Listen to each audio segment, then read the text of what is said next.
प्रश्नोत्तर सत्संग माध्यम से आज एक प्रश्न आया है। कृष्णा बहन मेहता इंग्लैंड से यानी विदेश से। उनका प्रश्न है कि महाराज, भगवान हमारे ऊपर प्रसन्न है, उनकी कृपा है, ये हम कैसे अनुभव करें, कैसे मालूम पड़े कि भगवान के हमारे ऊपर कृपा है और प्रसन्न है हमारे ऊपर। क्या धन संपत्ति ये सब हो जाने से कि और कुछ? बहुत बढ़िया प्रश्न आपने पूछा। देखिए जी, ये धन संपत्ति, नाती पोता, घर परिवार, ये सब तो पापियों के घर में भी होता है, पशुओं के पास भी है, सबके पास है। ये कोई भगवत कृपा से नहीं मिलता है, ये अपने अपने पहले जन्म की कर्म के फल के स्वरूप मिलता है।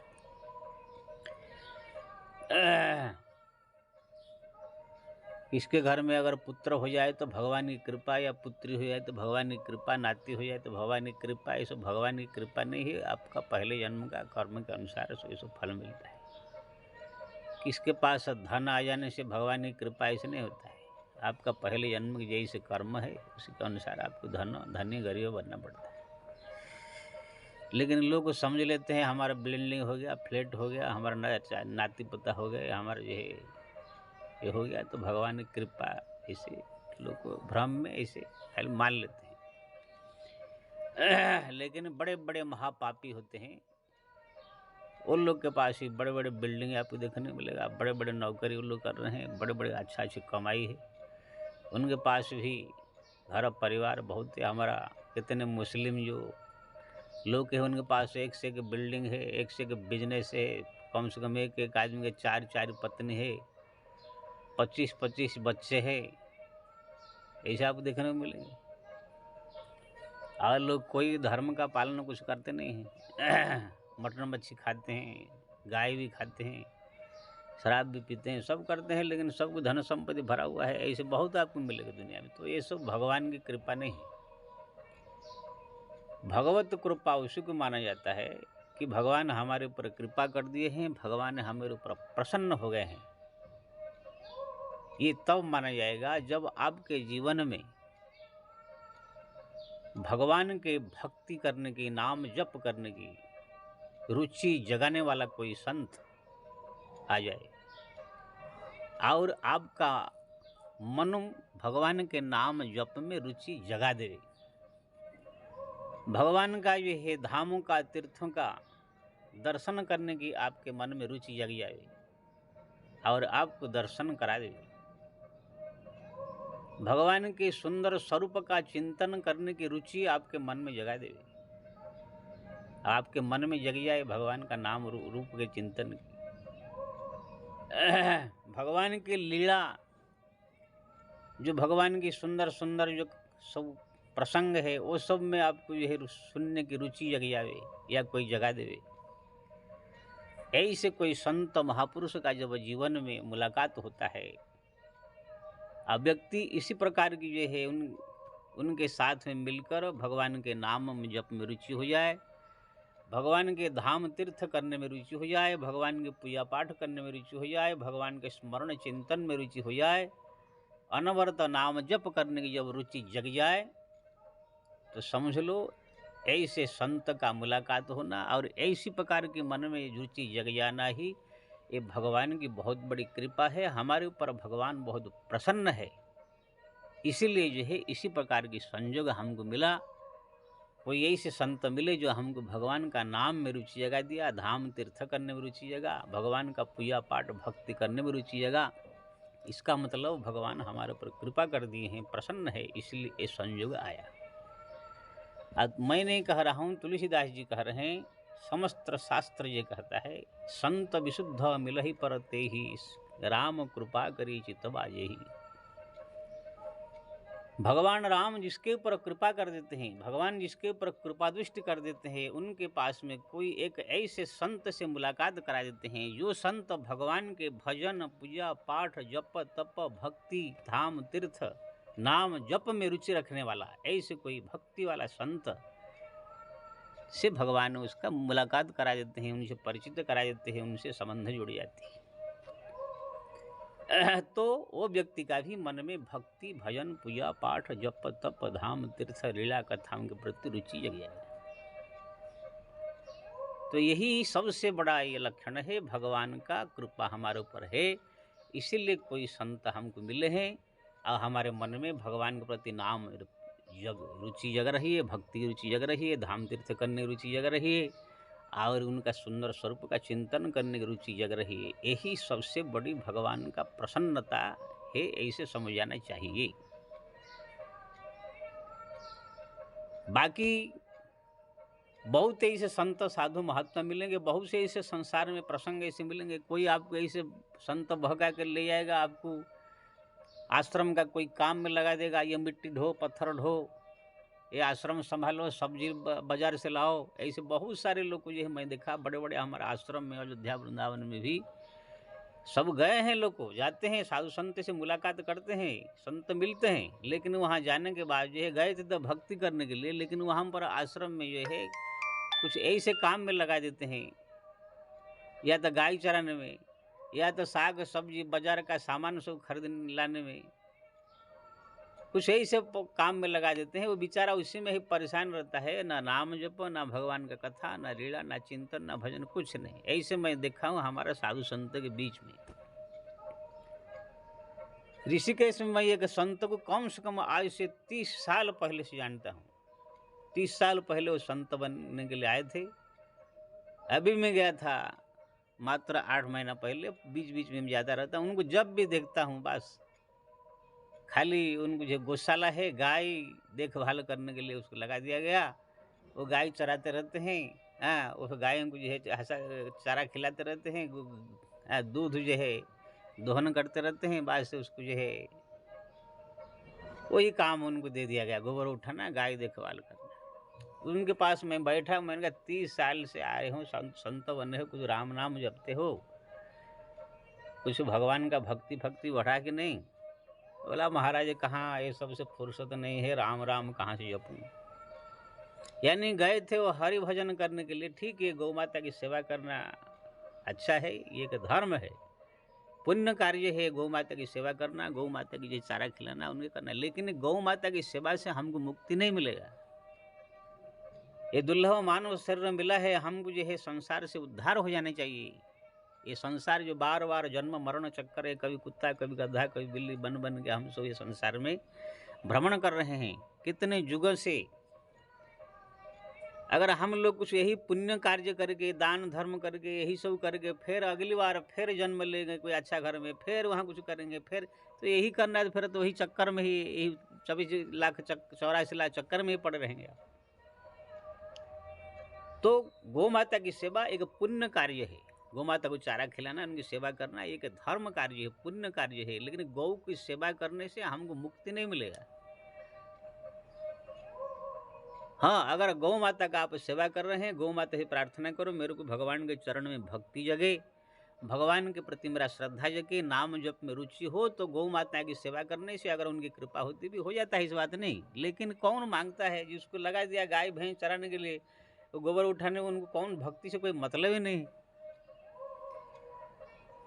तो अगर कोई गौ माता की सेवा करता है तो ठीक है, गौ माता की सेवा करे, गौ माता से प्रार्थना करे मेरा नाम जप में रुचि हो, उनकी भगवान के प्रति श्रद्धा बढ़े। अगर नहीं ऐसे कुछ हो रहा है तो फिर गौ माता की सेवा करने का फल स्वरूप आपको थोड़ा सा पुण्य या धर्म मिलेगा, या तो जो आश्रम में खा रहे हैं पी रहे हो, वहाँ पर रह रहे हो, उसका बदले में आप कुछ काम कर रहे हो, सेवा कर रहे हो, इसमें वो बराबर हो जाएगा। कोई आश्रम में मान लीजिए कोई रहता है, दोनों टाइम भोजन करता है, वहाँ का इलेक्ट्रिक सब बिल फिल सब आता है, सब कुछ रहने को मिलता है, तो थोड़ा बड़ा सेवा तो आश्रम का करना ही पड़ेगा। कोई आटा पीस देवे, कोई बाजार से सब्जी ले आवे, कोई और कोई गौशाला है तो वहाँ पर जाके थोड़ा काम कर देवे, कोई और रसोई में थोड़ा काम कर देवे। ये सब करना मतलब हम जो आश्रम में खा रहे हैं पी रहे हैं, जिस मठ में हम खा रहे हैं पी रहे हैं रह रहे हैं, वहाँ ये जो खाना पीना खा के रह रहे हैं, उसी का ये कर्म चुका रहे हैं हम सब। वहाँ पर कुछ रोसड़ा में काम करके, कुछ गौशाला में काम करके, कुछ बाजार से सब्जी ला के सामान लेके, आप उसको पुण्य या कोई बहुत बड़ा सेवा कर रहा हूँ ये भ्रम में मत रहिए। हमारे बहुत सारे संत तो इस सेवा में भ्रम में रहते हैं कि हम आश्रम में जो है रसोई बना रहे हैं या कि झाड़ू लगा रहे हैं कि और जो है अन्य कोई काम कर रहे हैं तो हम सेवा कर रहे हैं। अरे सेवा क्या कर रहे हो? दोनों टाइम इतना इतना खा रहे हो, दोनों टाइम चाय पी रहे हो, नाश्ता पानी सब कर रहे हो, तो क्या बैठे बैठे खाओगे? थोड़ा सा कुछ काम करना चाहिए। तो जो काम दाम कर रहे हो उसी का वहाँ चुक जाता है, सेवा कहाँ से हुआ? तुम जब हरिनाम अगर जप किया, भगवान का स्मरण किया, चिंतन किया, भगवान का लीलाओं का स्मरण किया, कुछ ऐसे कार्य जो भगवत संबंधी किया, तब वो आपका स्पेशल रूप में माना जाएगा। खाली वहाँ आश्रम में आटा पीसने से, सब्जी काटने से, बाजार से सामान लाने से, कोई जिम्मेदारी लेकर काम करने से बोलो कि सेवा हो गया, ये बहुत बड़ा गलत फहमी है। मैं केदारनाथ में जब था, आज से 20-25 साल पहले, 6 महीने तक मैं केदारनाथ में, बद्रीनाथ में रहता, हिमालय में रहता था ज़्यादा। वहाँ पर एक साधु को देखा, वो कम से कम 10 साल से खाली रसोई बना रहे हैं, रसोईया। बाबा जी बन के आ गए वहाँ पर, घर छोड़ के बाबा जी बन गए, उसको रसोई बनाने में लगा दिए महाराज। ठीक है, रसोई बनाए थे, संतों को खिलाते पिलाते थे सब, लेकिन उसको समझ गया कि मैं साधु संत की बड़ा सेवा कर रहा हूँ। और 10 साल के बाद मैं जब वहाँ पहुँचा, वो जब 10 साल वहाँ पहले से थे, तो मेरे मुँह से जब ये सब ज्ञान की बातें, हरिनाम जप की ये सब ज्ञान की बातें उन्हें सुना, बोला कि आप कब से साधु बने हो? मैंने कहा हमको 1 साल भी नहीं हुआ है। अरे मैं 10 साल से यहाँ पर रह रहा हूँ, संतों की सेवा कर रहा हूँ, कोई ज्ञान नहीं, कुछ नहीं, जप में रुचि नहीं, आप इतने कम उम्र में और ऐसे कैसे बड़ा अच्छी बात कर रहे हैं? मैंने कहा आप क्या करते हो यार? ना मैं रसोई बनाता है। रसोई बनाने से कहाँ से भक्ति बढ़? अरे रसोई बना रहे, आप यहाँ पर खा रहे हो, पी रहे हो, दोनों टाइम आपको चाय मिलता है ना? हाँ, दोनों टाइम भोजन मिलता है, हाँ, जो टाइम नाश्ता मिलता है, तो यहाँ पर रहने को मिल रहा है, खाना पीना मिल रहा है, तो आप थोड़ा सा काम तो करोगे, सेवा। तो रसोई पसे बना रहे हो, सेवा कर रहे हो, जो उसके फलस्वरूप आप खा पी के जी रहे हैं, यहाँ रह रहे हो, खाना पीना खा के जी रहे हैं आप, यहाँ भक्ति कहाँ कर रहे हैं? आप कौन सा सेवा कर रहे हो?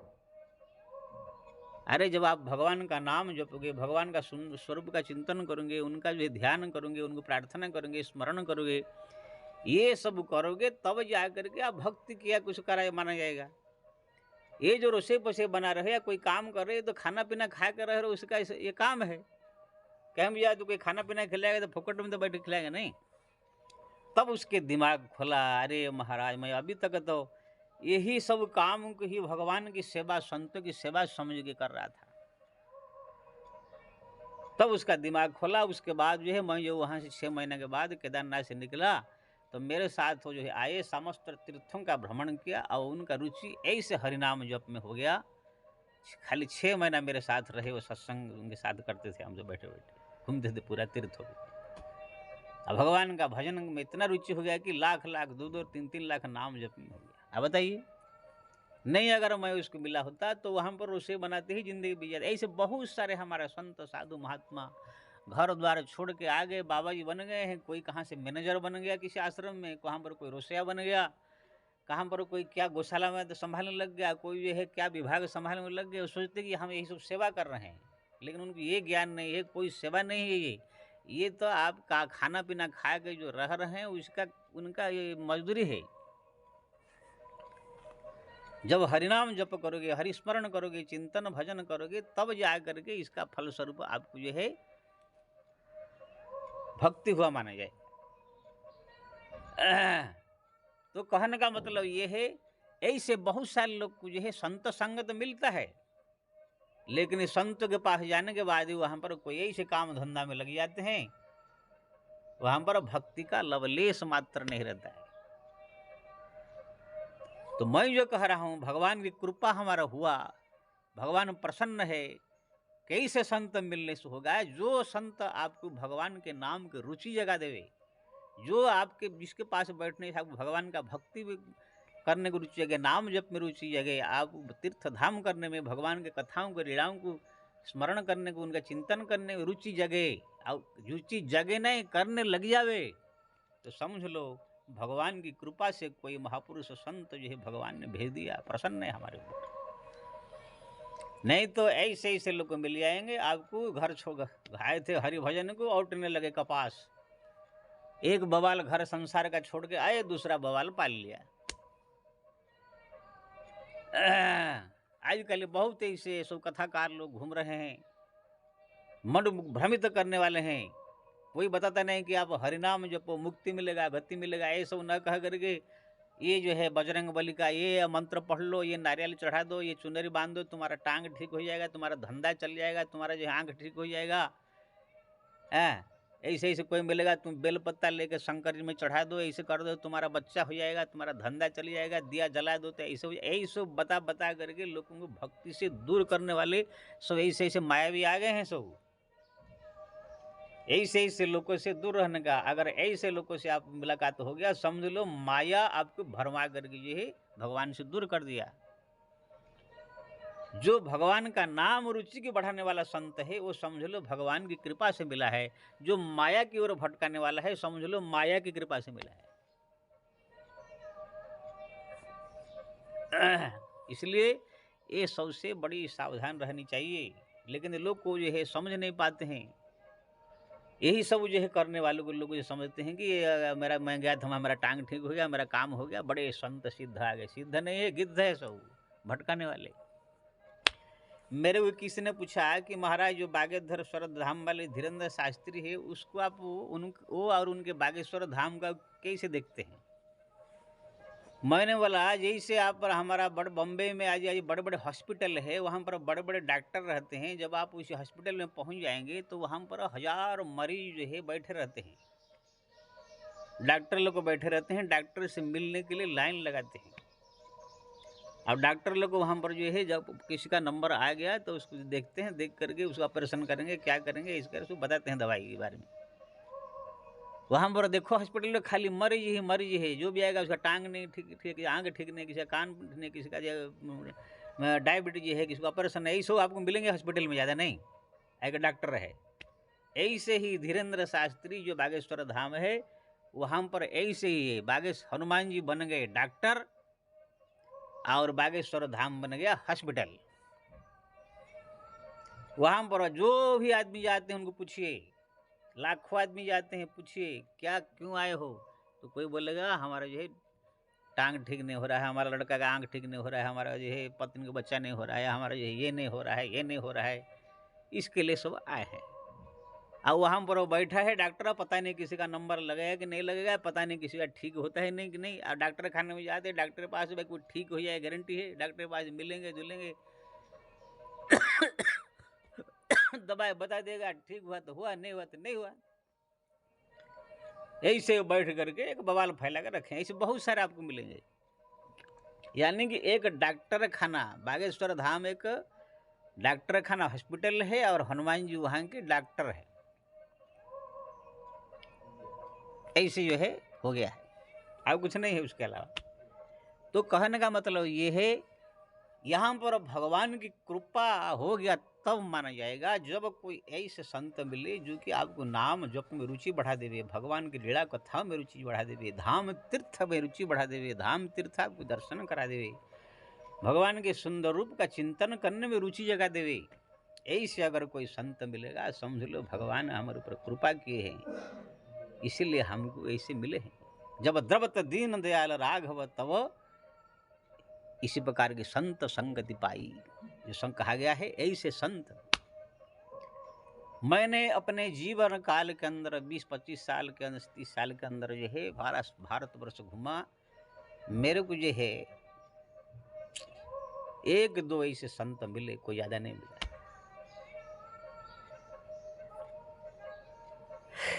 एक तो हमारे जो जहाँ से मंत्र लिया मैं ही जगन्नाथपुरी से, हमारे जो गुरु जी थे वो भी बड़े विद्वान थे, भक्ति ज्ञान के बड़े रहस्य। इसलिए मैं बड़ा जांच पड़ताल करके 4-6 महीना या मंत्र लिया, लेकिन ज़्यादा टाइम रह नहीं पाया, मात्र 6 महीना उनके साथ रहा। दूसरे में हमको जो है ऋषिकेश में मिले थे श्री राम सुखदास जी महाराज, अभी वो नहीं है। उनके भी राम नाम की महिमा के बारे में जो किताब है, जो भी उनके मुँह से वाणी निकलता था भक्ति संबंधी, उनसे एक बार मुलाकात हुआ था। उसके बाद जो है केदारनाथ में जो हमारे श्री श्री 1008 श्री अभिराम दास जी महाराज थे, जो 6 महीना में था वहाँ, वही एक संत मिले थे जहाँ पर हम बैठ करके भगवत चर्चाएं सब करते थे, शंका समाधान करते थे। ऐसे हमारे जीवन में 2-3 संत मिले, उसी में से 2 चले गए हैं, हमारे गुरु जी चले गए हैं और ये राम शिवदास जी चले गए हैं। अभी जो केदारनाथ में जो महाराज जी अभी है, कभी कभी जाते हैं, उनसे मुलाकात होती है। बाकी बड़े बड़े महामंडलेश्वर, अयोध्या, मथुरा, वृंदावन में बड़े बड़े सब शंकराचार्य श्री श्री 1008 जगत गुरु क्या क्या है, लेकिन उनके पास जाकर बैठ जाओ उठ जाओ तो बस वही दुनियादारी है। इतना पैसा उसका आ गया, इतना बड़ा आश्रम बन गया, इतना रुपया आ गया, करोड़ रुपया आ गया, यही सब चर्चा सब रहता है। तो ये सब जो है बड़े भाग्य से इतने बड़े जीवन काल के अंदर कोई 1-2 ऐसे हमको मिले, इसलिए इसी प्रकार संत का मुलाकात हो जाना बहुत बड़े भाग्यशाली व्यक्ति को मिलता है। अगर कोई मिला है तो समझ लो भगवान आपके ऊपर प्रसन्न है। ऐसे संत अगर तुम्हारे साथ रहेंगे, आपको भक्ति में जो लगा करके भजन में लगा, कभी अगर भटकोगे, भजन छूट जाएगा, भक्ति छूट जाएगा, तो जबरदस्ती में आपको भक्ति में लगाएंगे। जैसे हनुमान जी महाराज है, सुग्रीव जब भक्ति छोड़ करके मोह में लीन हो गए, तब तुरंत हनुमान जी जगा करके जो है फिर उन्हें पकड़ के राम शरण में ले आए। हाँ, तो इसी प्रकार संत के सानिध्य में जो रहता है, तो उनकी सेवा में रहता है, जो इसी प्रकार संतों से प्रेम रखता है, श्रद्धा रखता है, और इसी प्रकार संत का किसी के ऊपर कृपा हो, अपनापन हो, तो समझ लो ये बड़े भाग्यशाली है। बाकी तो संसार में बहुत ऐसे है संत साधु महात्मा, कहाँ जाओ तो अन्न क्षेत्र मिलेगा, भंडारा मिलेगा, गौशाला मिलेगा, ये सब खाना पीना, रुपया पैसा धन दौलत ये सब देने मिलेगा, ये सब बहुत मिलेगा आपको हजारों। लेकिन कहाँ पर जाने से हमको भक्ति के बारे में ज्ञान मिले, भक्ति मिले, नाम जप में रुचि जग जावे, भगवान के लीला कथा में धाम तीर्थ में रुचि जग जावे, और खुद ले करके धाम तीर्थ करा देवे, भगवान का भजन में लगा देवे। ऐसे संत का दर्शन बड़े भाग्य से मिलता है। ऐसे संत से मुलाकात भी बड़े भाग्य से मिलता है।